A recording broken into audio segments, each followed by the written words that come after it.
Some persons feel that at the mention of the priesthood, it is meant for the ministerial priesthood, that is, those who are ordained to the sacred order.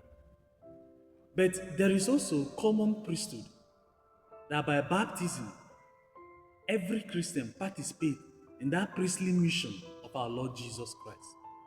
And it's because of this participation that we can offer our prayers to God, that we can offer our lives, our works, our sacrifices to God, and that we are able to participate or partake of the sacred, most sacred species, the Eucharist.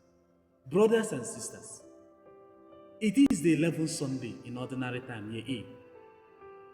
And now, to confirm this common priesthood, God told Moses to tell the people of Israel that if they will obey his word and keep his covenant, the covenant he had with them, that they will be to him priests and holy nation. That he will make of them a kingdom of priests and a holy nation. Brothers and sisters, a kingdom of priests, that is the whole nation, a kingdom of priests. Mind you, we are the new Israelites, the new people of Israel. We are now in the new covenant.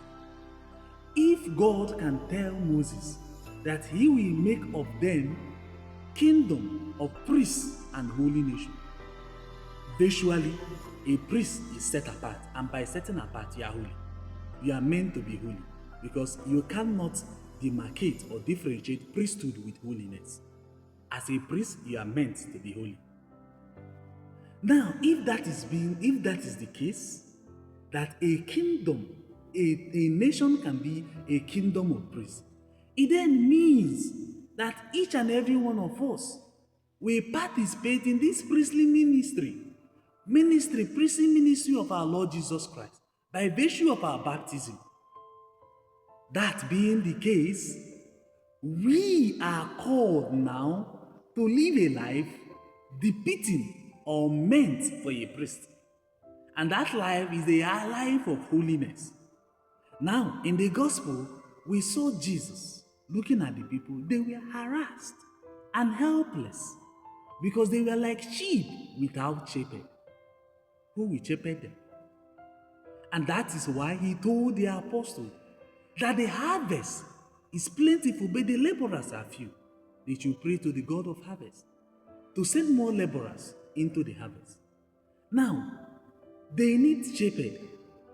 Shepherd here is not narrowed down to the church, because if you understood how we began, that if a nation can be called a kingdom of priests and a holy nation, it then means that in the world we are living today, that we ought to live a life depicting of holiness.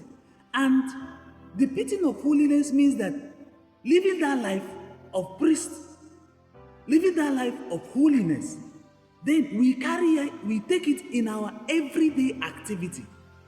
The shepherd here is not narrowed down to the priestly shepherd. Now, one who is a leader is meant to be a shepherd.